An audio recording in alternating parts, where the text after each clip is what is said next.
There we go. Perfect. So I'll just tell you, in this presentation, the first two slides are going to be kind of busy. There's a lot there. There's a lot to unpack. But what you're going to see is whenever I get moving through it, we're going to tie back to this. You're going to kind of notice little things in here. So I'm going to talk about four key forces at work in security today. And I think you guys are going to resonate with this. Just out of curiosity, does anybody have an organization where, sounds weird, but security has moved under audit or audit has moved under security? No, interesting. Okay, so in the West, I've actually run across now two organizations that are doing that. We're seeing a lot of convergence around that, which is interesting. The one that freaks me out is security under audit. I think it really should be the other way around. Actually, what I see a lot of is that audit lives under finance, kind of more under the CFO. You got SOC 1, SOC 2, right? That kind of makes sense. So we have an internal audit team, which is under finance, like you said. Yep. But we have another audit under security team as well. We call it compliance. Exactly, right? Or governance. Yeah, or governance. Exactly. Well, we have GRC different, and so compliance team audit is different. But of course, every organization is different. Yep. It's just interesting from an organizational structure that I'm starting to see that. I'm starting to hear rumblings of that from an organizational move standpoint. So no doubt there's a lot of changes that happen in compliance.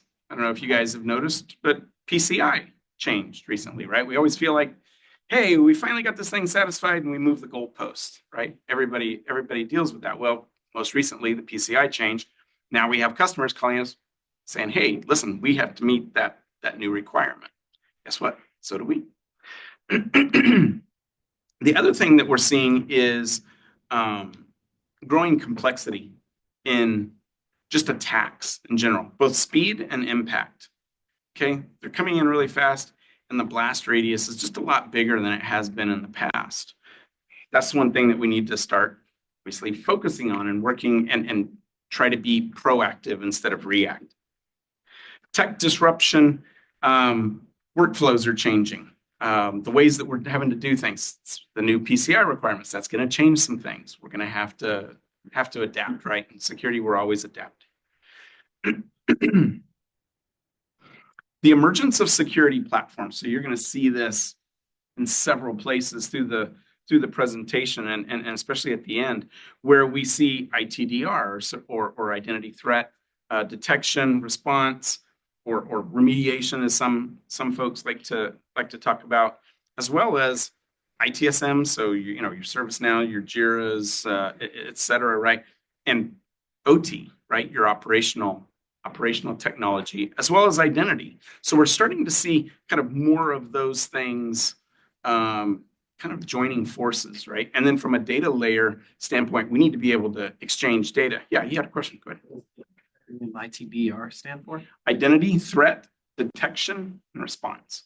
I've actually seen in some places remediation. I don't know if they're trying to differentiate themselves, but it's kind of the same thing. Nice. So follow-up question. How is SailPoint going to address the PCI governance change? That's a great question. So I have not dug into that. I literally ran into that on Monday with a customer and sitting on a customer call that asked about it. And I went in and went, oh, look at that. It changed. So I haven't had time to go in and go look at it very specifically. I know that we are, and I know that we have teams that are already doing it because I've already heard it on several calls. Hey, listen, customers are needing that. Yep, we're already on it. So what is the change? The PCI change you're talking about?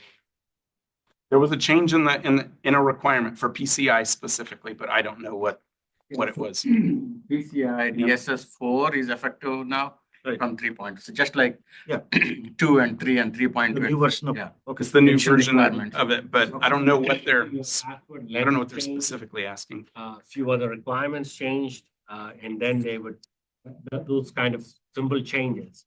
But my question was, how is SailPoint addressing those things? Right. The only place I could think of is on the identity and access management. Yeah. Requirement 8 is all about user access management. Right. Probably that's the only area. Yeah.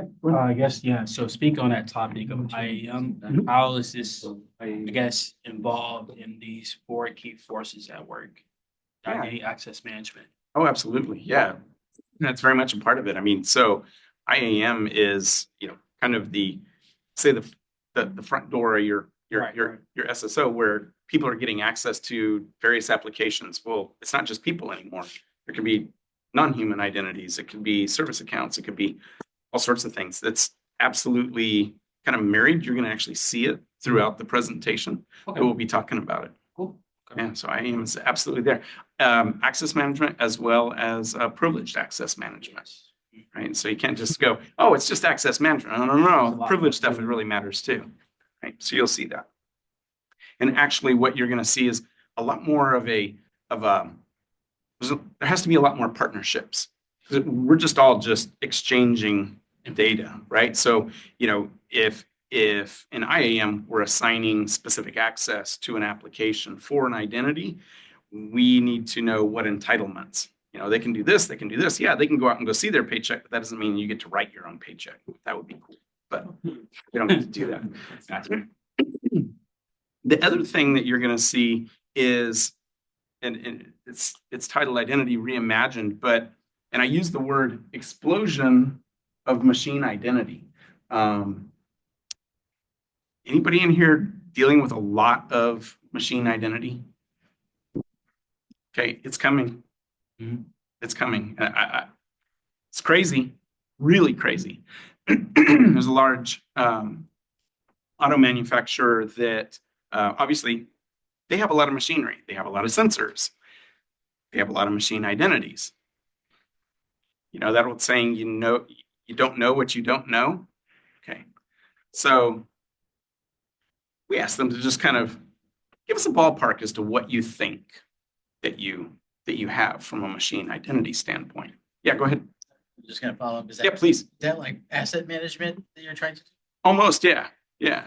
But it could also be a bot or an RPA or something that just has a really short time to live.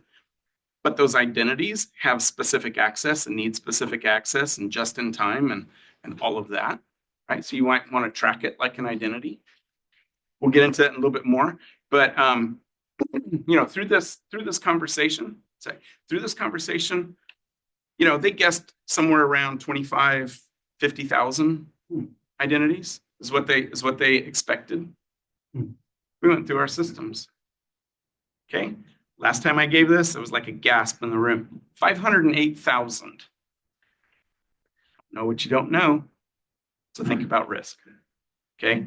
Crazy. There's that word. That's the biggest number I've heard so far. You got a question? So when you mention about system identity, are you referring to like if any resource as a machine or process or service is connecting to other endpoint, is that where the system identity is coming into the picture? It could be. They could also be sensors as well within a system. OT, Johnson Controls. Running HVAC, running all sorts of systems. I'm sure Target would have loved to have secured their Wi-Fi controllers a few years back at this time of the year when they were sending out databases of credit card information. Right? There's a sensor. Guess what? Somebody authenticated in. Was able to get in. Second one, sorry, it's kind of an eye chart. It's just a lot of information, but we'll make sure that you guys get the slides so that you have it. So that's kind of four areas. These are four key elements, and again, it seems kind of repetitive, but you're gonna see where this all kind of gets tied together. So unified access controls across IAM solutions. So different identity types, employees, third parties. Okay, we call them third parties. I'm going to call them non-identity or non-employee identities, right? We used to call them all third party. Oh, it's those handful of vendors. We have a few contractors. The same auto manufacturer has 65% contractors. They have more contractors than they have employees. Okay, so that little third party thing, that non-employee thing is huge, right? And then we get into the whole machine identities and all of that added in, right? that data layer to be able to bring all that information together and give you visibility from IAM into identity to all the way out to those endpoints, applications, what have you, really important. Yeah, go ahead. So, because I'm kind of really interested in IAM, Mhm. I wanted to ask, especially what you're seeing with the merge of AI, especially in the generation we are now, how do you see that possibly affecting the IAM industry? That's kind of a Well, broad question. Yeah, but I think it's valid. I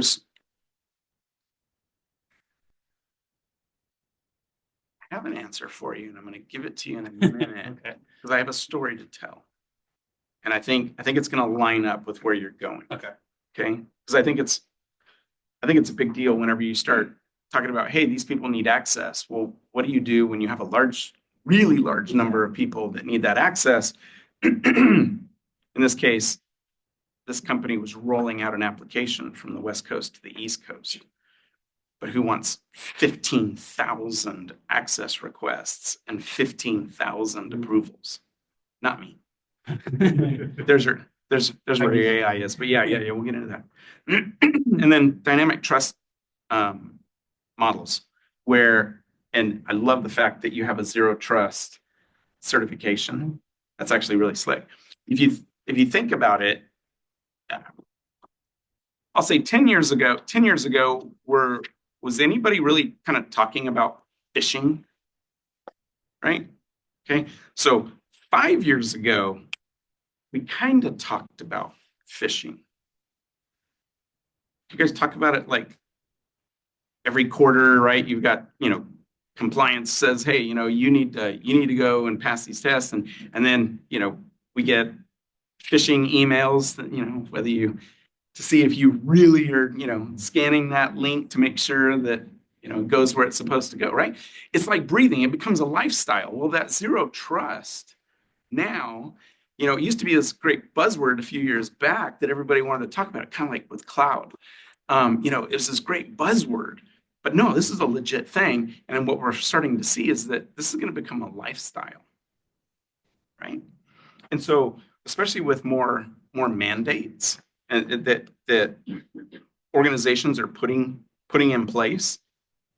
Yeah, I probably can't tell the story. Love to, but I can't. The other thing is just around, and it kind of ties into what you're saying, is that evolution of authorization towards the real-time dynamic access. And there's a very large cell phone or cell service provider that has 15,000 customer service reps, right? And so when we were rolling out with them, they started rolling out a new application for all their customer service reps, but they started it on the West Coast going to the East, right? And so you just have a few states, but there's a lot of people in California. And so it was a lot, right? And so what they were doing is they were issuing access requests for that. Well, AI picked up on that and didn't just say, hey, just so you know, we should add this entitlement, not just to those people, but to the role. And this particular moment, they didn't have role-based access and controls, right? So they weren't doing things in roles, but they knew that everybody needed that entitlement, and that initiated the conversation around roles, because nobody wants to have to field 15,000 requests and approvals, right? That's just a lot of manual. So much for all that operational efficiency that we're trying to save, right? And then the third is federated identity. So this being the cloud security, right? We should, hopefully we speak federation here, right? Have a lot of people that have access to AWS or GCP, and they think, oh, I just have access. Just go into AWS and fix it. No, I got to go into Okta. I got to go into Azure AD and assign you to the group because you're getting that access via federation. Well, those federated identities across multiple cloud platforms, and across various digital environments are becoming a thing that, used to see it just a little bit. Now it's kind of becoming mainstream. So we're starting to see a lot more of that. Yep, go ahead. Can you expand a little bit on the frictionless access and more specifically around, I like the term behavior biometrics. Can you Yeah, sure. expand a little bit on that? I can. Actually like this one. So,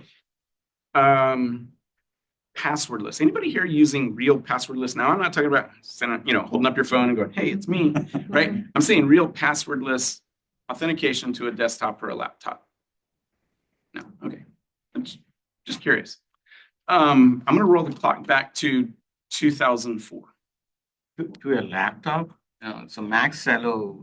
Well, yeah. So some of them do have. So some of them do have the fingerprint. You're right. So we weren't using laptops in 2004. They were all desktops, and I was working for a very large named brokerage firm in the data center, and they decided to roll out biometric. Okay, so big silver box, little red light, put your thumb on it. Took people about a week to figure out which kind of tape you could stick your thumb on and put it on. You didn't even have to do that. Okay. Took about a week.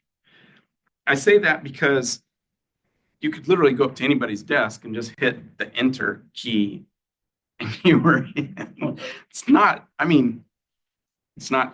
too smart, right? But passwordless, I think that we're gonna get there. I think it's gonna be an interesting road. It's a great idea. I just think that we're not quite there, but I think the spirit of it is the biometric look, right? Today, you can go hop on a plane. I can walk in through Clear and put my hand, give them my eye. I'm on the plane, right? We're kind of doing a little bit of that. The other part of it is the privileged access management as well, right? And automation. So doing that just in time. So back to that story with that cellular provider, they, operations needs access. Something breaks at 2 a.m. They shouldn't have access to every single thing. What they should be able to do is put in a request, get it just in time, have it for an hour, be able to do triage. Yep, it's broken because that's the only time databases break. So now I need to wake up somebody at 2 a.m. Why they don't? It's like my smoke detector. I wish it went off at 2 o'clock in the afternoon, not 2 o'clock in the morning. What it is. But so being able to be proactive instead of reactive, right, is kind of is the thought there. And so there's even certificate-based access now, right? So that's fairly common. So there's 4 areas, and again, this is kind of detailed. There's a lot of information here, but this is where I want to kind of start going. So we talked about different types of identities, and we started out. I'll roll the clock back 5-6 years ago. We were just talking about kind of employees, handful of contractors, maybe some vendors, maybe even some business partners. I have one customer that has 600,000 business partners. So they went and they set up a whole new environment for them. Why? Because they didn't want them to have access to AD. They don't need it, right? They already have all their internal people for that. They just need to access for their external apps. It's a credit reporting agency, and so this is all your car dealerships on every corner that has to run a credit report, right? And so they don't need AD. They just need access to that one application to retrieve information. Okay, so those non-employees kind of have all sorts of different faces, and then we talked about machine identities, and now we're talking about generic AI. That's kind of new, and AI agents on systems. So we're looking at identities, and they're stacking up, right? They're getting bigger. By the way, just out of curiosity, anybody here storage environment get smaller? No. Yeah, it's funny, right? It's funny. A friend of mine had a kiddo 2 weeks ago, and a newborn, and had to go down and get a prescription at their local pharmacy, pharmacy, kind of red and white logo thing. They were my customer for about 10 years. One of the things I know is that from day one, so that prescription that's written has to be held for 28 years. 10 years past their 18th birthday. 28 years. Just tell me you have a do not policy. My point is that storage doesn't usually get smaller, right? Well, just like that, our number of applications are growing. The data is growing. Even if you get rid of an application, if the SEC says that you have to provide a means to be able to restore that if you're under that regulation, you're not deleting apps either, right? So this is only growing. So what it's also doing is it's adding risk to the environment.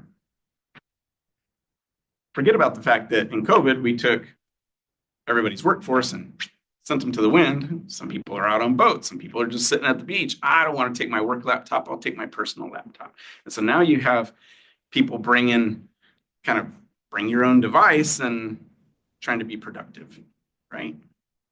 Introducing that risk into the corporate network.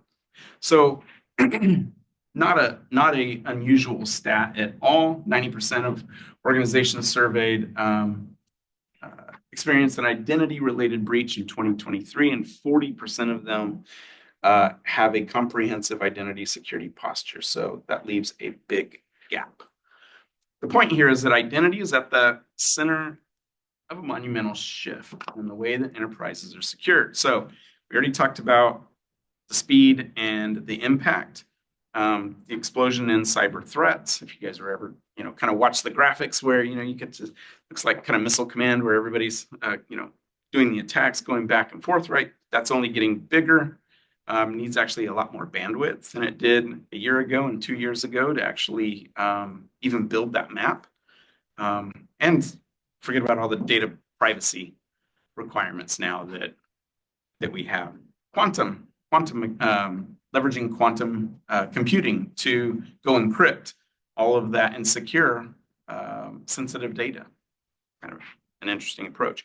So rapidly changing, evolving IT environments, and then operations anywhere on any device. So kind of setting the stage there, let's take a modern approach to identity governance.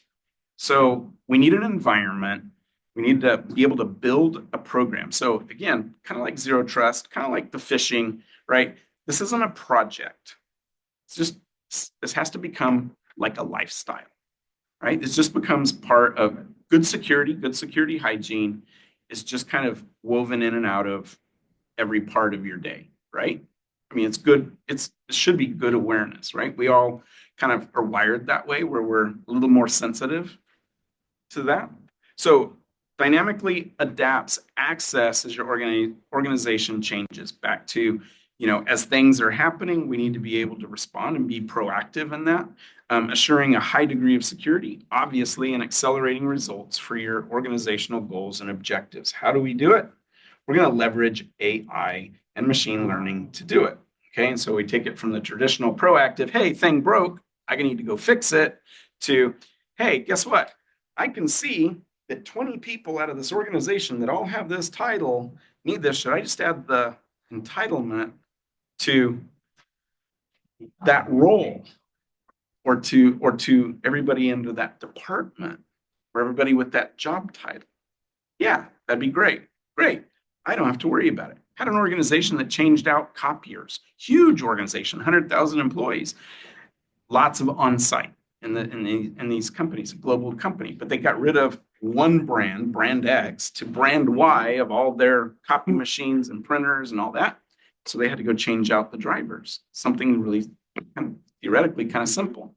But, that's a manual thing, right? So let's be proactive on it rather than everybody going, my driver doesn't work. Now I need to open up a help desk. Let's just go in and go make sure everybody has it, and then you don't have to worry about it.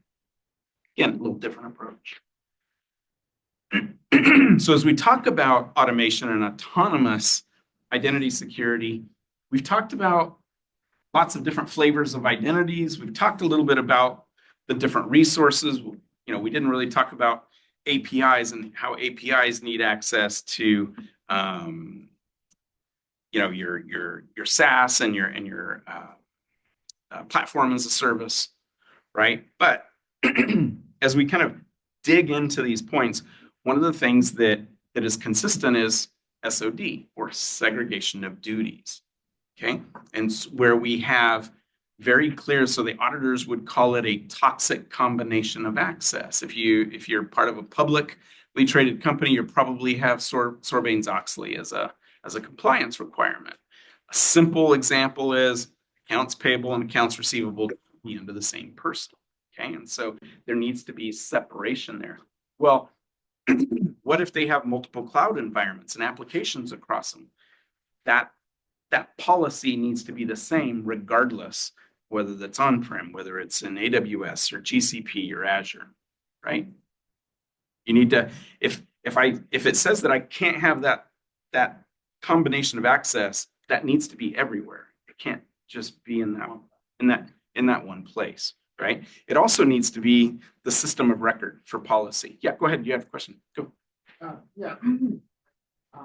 Are you also like in this story? I think one of the things I'm hearing you mentioned third parties, you mentioned like non-user accounts and machines, but also is this approach also getting to that initial like enrollment or proofing? So one thing like I've seen challenges with is like, you know, you have a remote employee, you have a remote machine, like Sure. Is that actually that person's machine? Is that actually the real person, or is this somebody claiming to be that, and that verification of, yeah, this is actually a asset owned by the organization, or is this is actually the employee we hired, not someone who's, you know, been, you know, this is the actual same person. Absolutely. Identity and takeover. You know, one thing I've seen is a lot of attacks to take over existing accounts and identities, and that can often go undetected for a long time. So is this like identifying that initial enrollment, which also is an attack vector I've seen a lot, but the continued management of those? Yeah, so great. That's a great question. What I've seen is, well, we know that we can't. Please repeat that question for the record. Yeah, sure. So the question, and make sure I understand it right, is can we validate that machine, that person is logging in with is a corporate issued device, or is it a personal device, or is it even them? Do we know that it is or that it isn't them? Because we've seen there was a major hotel chain that was, made an acquisition, and they let all their systems for the acquisition just kind of expire, but they never took them offline. And all the vulnerabilities, there were several nation states that went in and spent a lot of time inside of them, years inside of them. They were left unsecured and unpatched. It's a lesson learned, and it's a valid lesson. So what I would say is, give you an example. Somebody logs in, maybe they log in from somewhere on the other side of the globe, and I'm a North America company, and they log in, we'll say Singapore. And if I have, I don't want to say geofence, but if I have specific locations where my people work from, then that would be my first red flag that something came out. Now, could be a DBA at 2:00 in the morning because the database only breaks then, that is logging in from vacation. So maybe it's legitimate, maybe it isn't. But one of the things that we want to look at is normal behavior, and that behavioral analytics around if that individual is, say, logs in from there and they start going to systems that they've never gone to before, there should be more red flags, right? As a proactive nature versus, hey, you know what? This person is doing the same thing that they always do. They're just from there.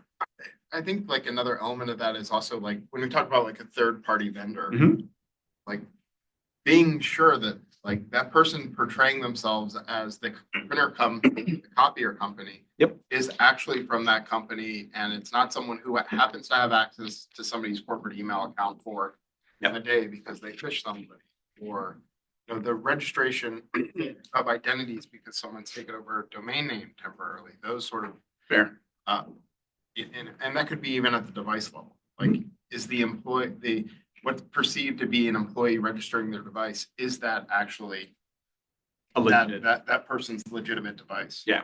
Fair question. Is it, can we validate that they're legitimate? We can. There's a couple of ways around it. I've seen people use, leverage VPN, or leverage, like RSA tokens or what have you, right? You're going to need this token. I'm going to give it to you, let you get in. But then that session, we could run it through PAM. You could have the session monitored. We can watch it live. We can kill the session, kick you out, that sort of thing, right? There's definitely some options and approaches there. So the ironclad solution to that, what I have read in the industry, is this thing called, we probably have heard, is called continuous authentication. Correct. Right? So you continuously authenticate whatever the device and the user are associated with. And you continue to do that. So even if a malicious actor logins first or second time, right? The first time is the right employee and second is not right? The continuous authentication would break it. I think so. One area that I'm probably working in a unique area there is that initial identity claims are often organizations have challenges about verifying. Not even spoof. Like how do you you've interviewed someone in a conference in a BTC, you've mailed a computer. Did you mail it? Did you interview that person? Is the person receiving the computer that's it? So that sort of attack, especially if you're dealing with the public, can become a challenge. From a banking, if you're dealing with a person, if I'm claiming to be, John Smith, how do you make sure I'm John Smith when that account is being created? If that, especially with the proliferation of information about individuals that is readily available. Yeah. And I think there's several different ways today that we solve that. Some of it's just through endpoint for someone that is recognized, but you're right, for a third party, for like a vendor who needs just access. The way I've seen it done is you put it under PAM. They only have access to that one system. They can go there. We've got a live session where we're monitoring it. We can kill it.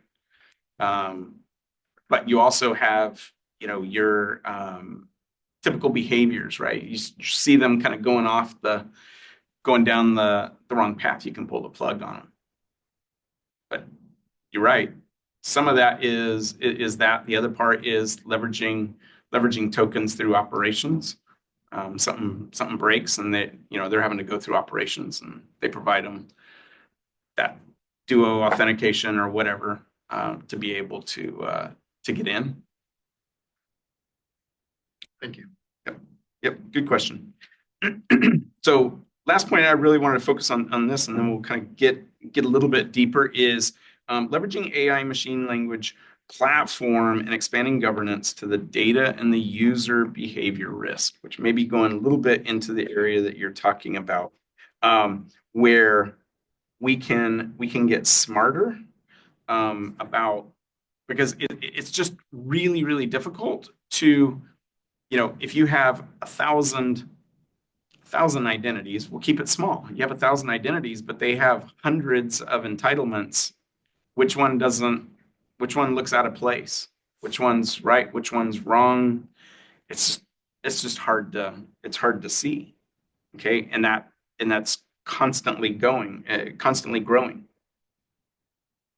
So let's talk a little bit about autonomous identity security. Great definition on there, which is really just equipping the decision maker to make a better decision, whether it's quantified or qualified, and make a safer access decision with as minimal interaction with a person. So let's be proactive. Let's find a way to do it. How do we do it? We do it via insights. Okay, providing information, kind of cracking that thing open a little bit and looking inside, giving them visibility and giving them automation. I'm going to go through this in a lot more detail. So under the insights, we want to leverage what we call an access model. Now, from a common access model, if we're all working for the same company, we all probably have access, and as employees, we probably all have access to benefits, and we have access to our payroll, and we have access to email and the network, and we're all on site, so we all have badge access, right? That's common access. Well, what if we look at organizations like finance, and under finance, we have general finance, we have the business analyst, but then you have the accounts payable and you have the accounts receivable. Then you have asset management and you have all these different areas under it. And if we just look at something maybe like asset management, maybe the asset management in the US looks different than it does in France, and it looks different than it does in another country based on regulations, GDPR, et cetera, right? It's just it's a different animal. Well, I can do role discovery because roles are constantly changing. It's a simple analogy, and I think we pretty much all fall into it. You know, all of us were hired by a company that gave us a specific job description. Is anybody doing just what's on that job description? Or did the role creep? It all creeps, right? It always creeps. So the point is that the roles are constantly changing. They're always evolving. You know, as soon as you get that quarter FTE, guess what? Now we all get more work, right? That's what that means, right? Hey, I got a quarter FTE to go do this. That means we're all doing it. But we can zero in and we can leveraging AI to see, based on peer group analysis and looking at those entitlements, hey, this looks like a unique role. Let's bubble that up. Let's present that to the role admin to say, this might be something that we should consider. Maybe this makes sense. Maybe this particular role is missing an entitlement, like that application that everybody should have. That was exactly what we did with them. Okay, so they literally had no roles for their customer service. They had 15,000 people. This person is a branch manager at this location. They're a mobile expert at this location. And they have different roles based on where they are. So location matters and the job title matters, but they're all into the same department, but we didn't have any roles. So this is literally how we were able to do that. The other way that we leverage it is with outliers. Okay, now outliers is an interesting topic. Being able to bubble up somebody that doesn't look like anybody else, or somebody that looks like everybody else. Those are all outliers, things that don't necessarily line up. Again, if you start looking across an organization, we have one of our customers has millions of identities. And we're talking humans. We haven't even gotten into the machines yet. Okay, it's being able to quantify this. I'm sorry, it's a little bit of an eye chart, but it's really saying, hey, you know what? This person has a 90% match to this other person. What does that mean? It means maybe something's missing. Maybe somebody has too much access. Either way, something isn't right. We're leveraging peer group analysis to bubble that up. So I asked this question, right? How do you find inappropriate access? It's just hard to figure out which ones are different, right? Because everybody kind of starts to look the same and blends in. Actually, I have a really fun story with this. Peer groups are the key for identifying outliers. So you're going to see here, you see some of them that look like several groups, and then you know this person that doesn't look like anybody else. Very, very unique. So there's two different types of outliers. The first is a structural outlier. Does anybody tell a story? So we had this company, had Bill worked for this company, been there 10 years. He'd been promoted several times, moved laterally, had lots of roles, 9 or 10 different roles in 10 years. Okay. New employee gets hired, they're doing the exact same role as Bill. Now, let's go back 10 years. Is anybody removing old access 10 years ago? And if they were they doing it effectively? No. Okay. Especially not if you called the Unix guy. Guilty, right? Hey, I'm going to do that after lunch. And then I got busy and 3 years later I got to it. That's a true story. So they hire this new employee, they copy Bill's access. Bill started out in the legal file room. Okay, he's not doing that. He's doing customer service stuff now. Okay, he's a manager. So now this person is another manager, so they copied it, and now all of a sudden that new employee gets legal access. That makes no sense, right? That's bad. So this is what it looks like, where you have an individual that looks like lots of different groups. That's Bill, right? He looks like lots of different groups, and now that new employee looks like all those other groups too. They're brand new. That should be impossible, right? That's a problem. That's just bad hygiene. But we know that now. We didn't know that then. The other side of it is a low similarity outlier where, this person looks like this group, or they don't look like anybody at all. Maybe that's just a consultant that has a very unique access profile. But this person, this is a true story. This is at that large cellular service provider. Got a phone call from Ventry. Ventry says, Sean says, I have a kind of a weird situation. I have somebody that has access to a legal print room, but they're a low-level business analyst. It doesn't make any sense. How am I going to figure that out? Okay. Well, let's go into access history. Again, powered by AI. Let's go see, how did they get that access? Who requested it? Who approved it? Has anybody certified that access? Let's go get all that visibility. When did they get that access? How long have they had that access? More importantly, have they used that access? All important, right? So starts digging into it. He says, okay, I see it. They were given access. It was requested by corporate security. It was approved by corporate security. It's kind of unusual, right? I said, Ventry, I said, in this particular office, it was on the West Coast. I said, so just out of curiosity, do you have anybody that can go put eyes on the individual? Let's go see where they are. It's just out of curiosity, what's going on? Walk up to the cubicle, yellow hard hat, orange vest hanging outside the cubicle. It says emergency response team. Guess what was sitting right behind their chair? Legal print room. He was responsible to badge in the event of a fire drill, any kind of emergency, open that door and make sure the room is vacant. That's it. That's their role. Took them weeks to figure that out. We were having conversation. I'm like, hey, we can figure this thing out. We went through it. We went, oh, that makes sense. Okay, so now we do have this information, right? They were just getting into AI, and we went, hey, we can go see that. And now, more importantly, let's go see if there's any kind of activity. And so we can do a couple of different ways. We can do certification to see if, and revoke that access if we think that they shouldn't have it, right?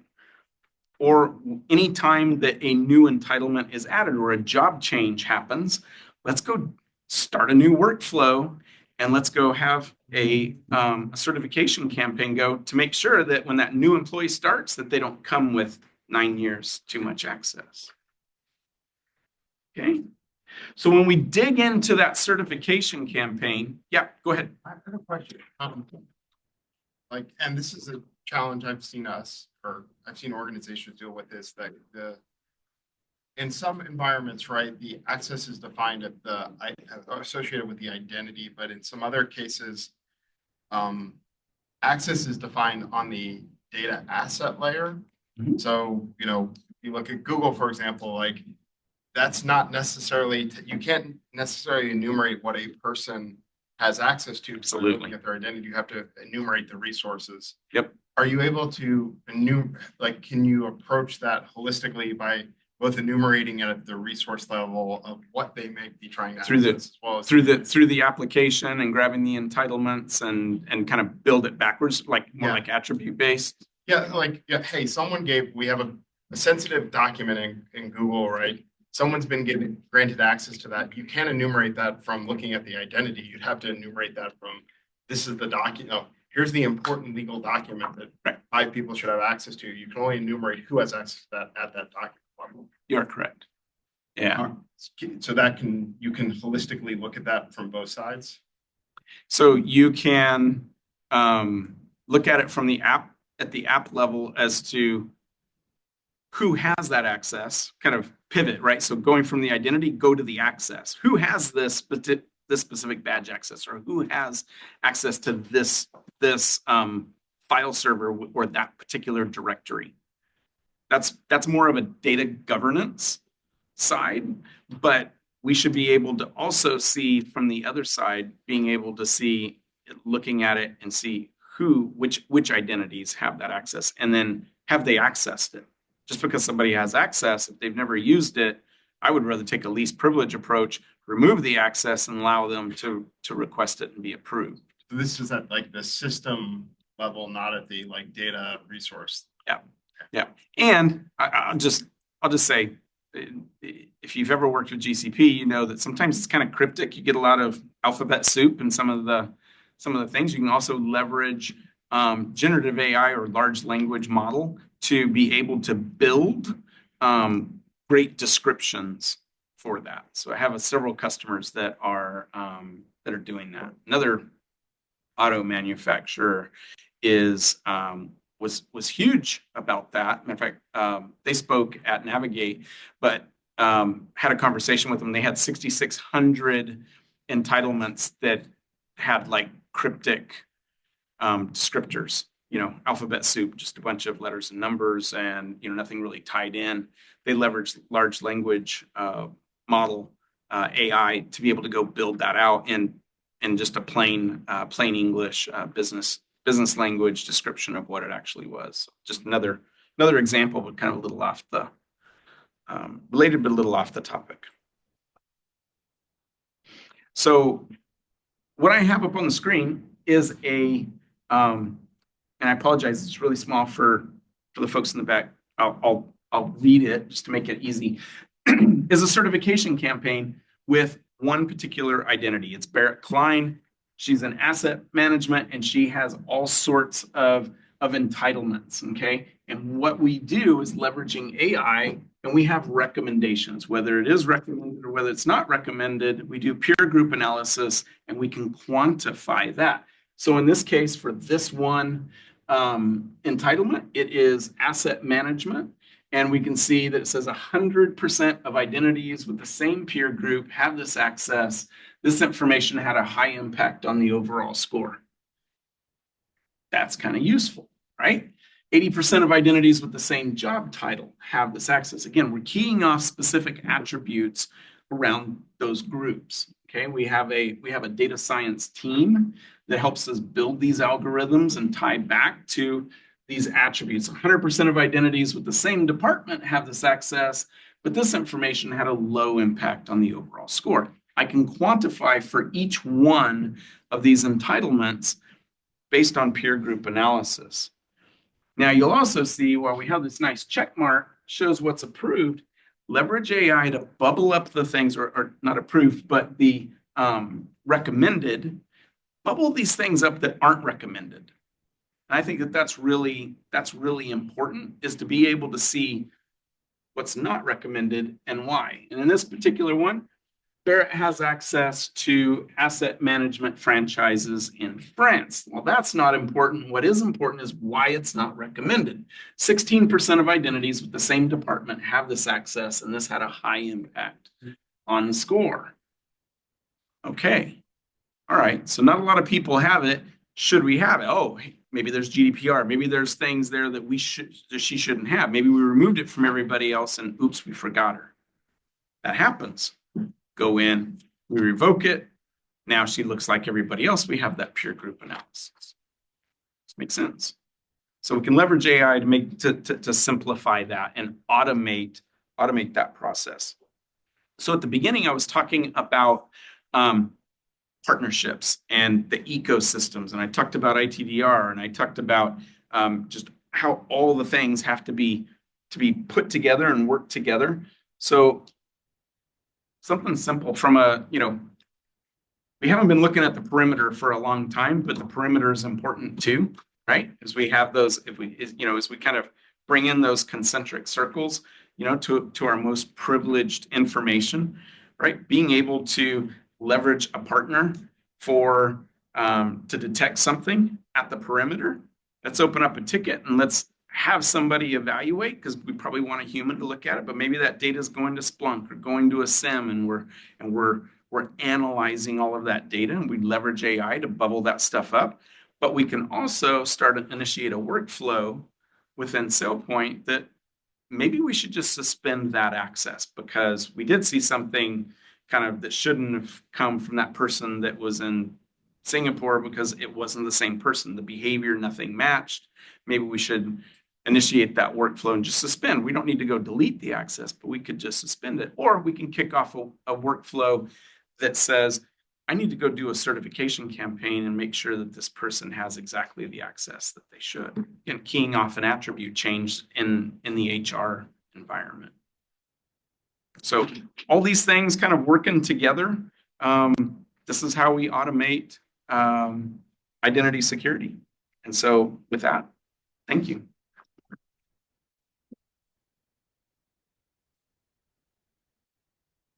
Are there any other questions? Are there any questions? Was your question answered? The data, you're talking about data level. Yeah, so I'm not sure. It's like a big challenge. Like, frequently organizations like, hey, I just need access to this file. Give me access to the file. In some cases, you can enumerate that from the identity perspective. Absolutely. When you have, especially many systems, right? And you have people granting access in a myriad of potential ways, like enumerating that at that object, like, again, especially in a cloud context, that can get very challenging. And also, Absolutely. you can easily create those situations where you can escalate access and not have visibility into that potential attack vector. And maybe we don't have to give them write access, and we don't give them delete access. We give them read-only access, or we, and it's not to the whole directory, it's to that file. There's lots of ways to skin that from an entitlement standpoint. Enumerate that in an accurate way. I think it's one of the challenges I've seen where you have an identity, but you have 38 systems. And even in those systems, right? Like you have an HR system, and employees should be able to see their own records, but not Absolutely. change them. That's the example Absolutely. you gave. But how do you enumerate if the permissions in that HR system are not necessarily only managed through a centralized point? How can you enumerate where something isn't as it should be? Yeah, no, that's a great thing. It's a file share in sitting out on NetApp or sitting out on EMC storage and being able to get down there. I will tell you that from a data governance standpoint, we can tell you who accessed it, what do they do with it, making sure that they're not making copies of that data and that sort of thing, right? We can get down to that level from a data access security. It's a little different than kind of what I'm talking about more on the identity side, but it's all tied back to those identities, and sometimes they're tied into service accounts. Had a customer, again, back to that credit reporting company, where a guy in DevOps, a developer, was copied application and customer data over to his unsecured S3 bucket because he was going to do regression testing. Well, guess what? It was a public-facing S3 bucket. He didn't do it once. He did it twice. And then he wrote an RPA, wrote a bot for it, scripted it, and still forgot the third time to make that private, public. So exposing all that data, and they had to publicly announce it pretty much three times in a week. that had happened. That guy got walked. I knew his boss, and he's like, "What am I gonna do?" But it's a legit thing. Being able to, what we do with that data is really, really important, and where we put it is really important. So being able to govern that, who should have access, who shouldn't have access, how are they getting that access, especially when it comes to cloud. If I'm federated, can I get to it from this way, or I'm get to, being able to map that out and be able to see all the different ways that somebody can get access to something just because they're part of a group is a big challenge these days. Yeah. Do you find that SailPoint is coming in and replacing existing tools, or it's enhancing tools that are already there in the system? I feel like it's not about so much as about replacing. What I see us replacing is a lot of homegrown tools that they took them so far,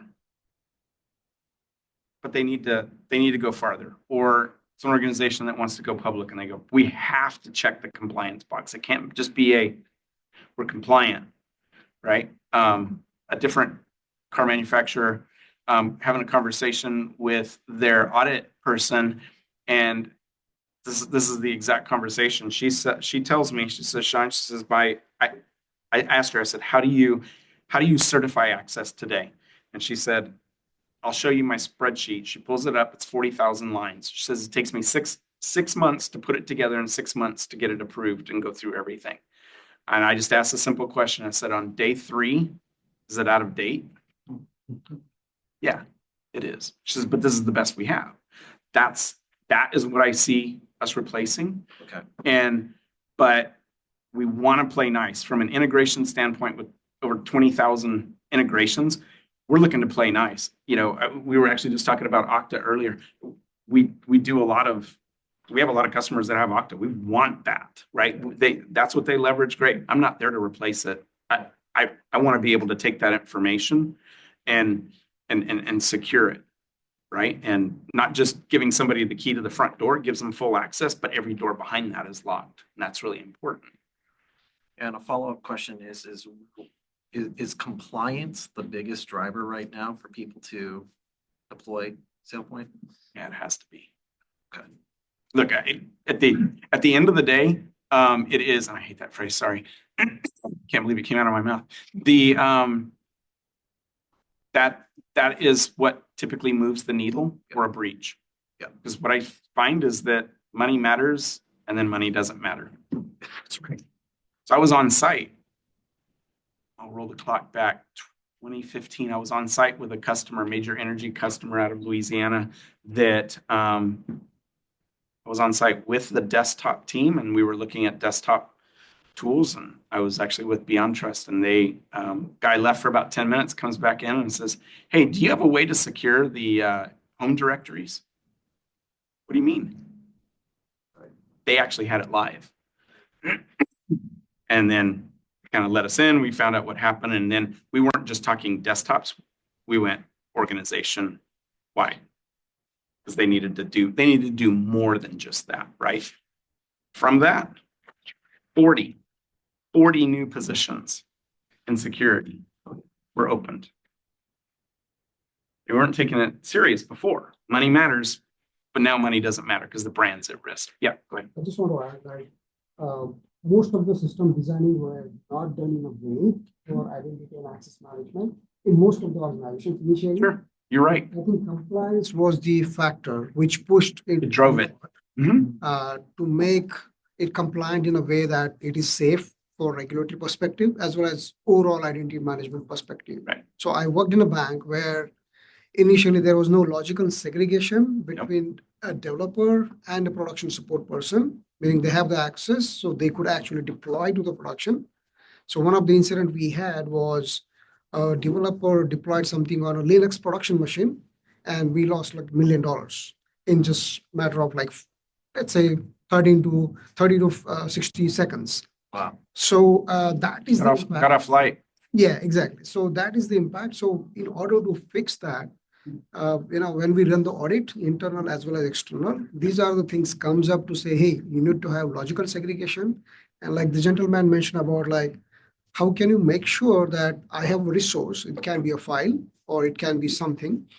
How can I make sure that I need to know uh, who has access to this, right? And if you have a multiple identity and access management systems internally, obviously like multiple banks merge together and so many problems. So you need to have some way, a single repository to understand that. And I think what I have seen in last 10 years where I used to have access to the entire server or to the entire machine, my own machine, let's say workstation, and where we ended up with just I can have access to only a specific directory in my machine, like C data. That's it. Right. And I cannot access anything anywhere on my machine or cannot change anything. So I think this is all driven by a regulatory and compliance requirement for the right reason. Absolutely. Design earlier. Yeah. So I think the breaches is definitely a way to mobilize and to certainly tighten things up. Or somebody that just got breached and you realize they have the same exposure that you do, only they got hit and you didn't. You probably want to shore that up, right? But being able to have the partnership with, SSO MFA providers and be able to kind of control that access, be able to report on that access, but be able to control that even if somebody did get in, because we know that PAM, so the privileged access management, the privilege vector and the identity vector are very, very close and incredibly parallel, such that if you compromise one, you might compromise the other. But as long as from an identity standpoint, people only have the access that they need to do their job, there is no, I can't say that there isn't any collateral damage, but nobody's going to be able to go bigger and better at that point. They're not going to be able to go, because if you have your domain creds locked down and you're only checking out, or you're not even getting them, you're just injecting them into the session and people can't, and you're rotating and you're doing all the good hygiene, you just made it really, really hard. Really, really, really hard. No, I'll never say it's impossible, because there's always going to be a smarter mouse out there figures out the mousetrap. But I think from an identity security standpoint, I think we have I think we're taking the right approach. I hope that helps. Any other questions? Yeah, go ahead. You mentioned 20,000 integrations. I only saw 236 on the site. I was curious what that. Yeah, so for JDBC, so for just an example, for JDBC, we can touch our direct connections. SCIM has lots of different applications as well, whether it's for CyberArk or Beyond Trust or Delinea or whoever, right? There's different approaches. We are hitting easily 20,000 different connectors that are available that are functional for our customers. So a simple one, if you're in banking, is Jack Henry, right? It's teller software, right? Years back, I was like, I've never heard of them. Somebody mentioned that they were using it. I said, I've never heard of it. Did a quick search. Oh, I can see that 6 different customers are using it, and they're using it 3 different ways. One's JDBC, one's running flat file, one's running a direct connection. Oh, and look at that. Jack Henry's even a customer as well. So we know that they're doing something there, right? That there's connectivity there. Yeah, we definitely have that. It's just depends on how it's being implemented. So like JDBC, lots of different flavors of databases out there. I can pull information in, even some things that, that doesn't necessarily look like a standard database, like maybe MongoDB or something else that's not just an Oracle database or a DB2 or what have you, right? Do you support custom integrations allowing customers? Yeah, and custom forms as well. So there's a lot of being able to do interactive forms. So, hey, I need this information. Okay, what is it? We'll go pull out of the application. What is it that you're looking for? Here's some choices. You can go put it in. You need to go create a new AD group, for example. You could do that, launch it without ever having to know those creds. We can just go out to CyberArk or AWS and go grab those credentials and inject it in and just run it. That's just another way to kind of solve the same thing. I don't know all size customers are built the same, but do you guys typically play in a space where it's a certain employee size? Or like, are you more enterprise grade, or are you seeing mid-size SMB organizations also finding benefit? All of it, All of it? definitely, for sure. I mean, I can think of one little bitty 200-person company that's a $6 billion company. Right, exactly, okay. Little 200 per, does their stuff matter? Absolutely. They have intellectual property. They're a manufacturer of all sorts of like hair dryers and that sense, that sort of stuff. I grew up not far from them, and I happen to know the original founder of that company. Look at it now. Really small shop. By the way, somebody mentioned, through mergers and acquisitions, we actually have a customer that had 39 authoritative sources. That's kind of odd, isn't it? Right? 39. Lots of mergers, lots of acquisitions. It's just crazy. And at some point, you need to do some consolidation. But I just thought it was kind of an interesting thing. Whenever you mentioned it, that was the one that came to mind. I'm like, I'd never come across this. Man, if somebody can get them all onto like a work day, or just pick one, pick two. Man, that'd keep them busy for a few years. Any other questions? Anything else? Thank you guys for your time.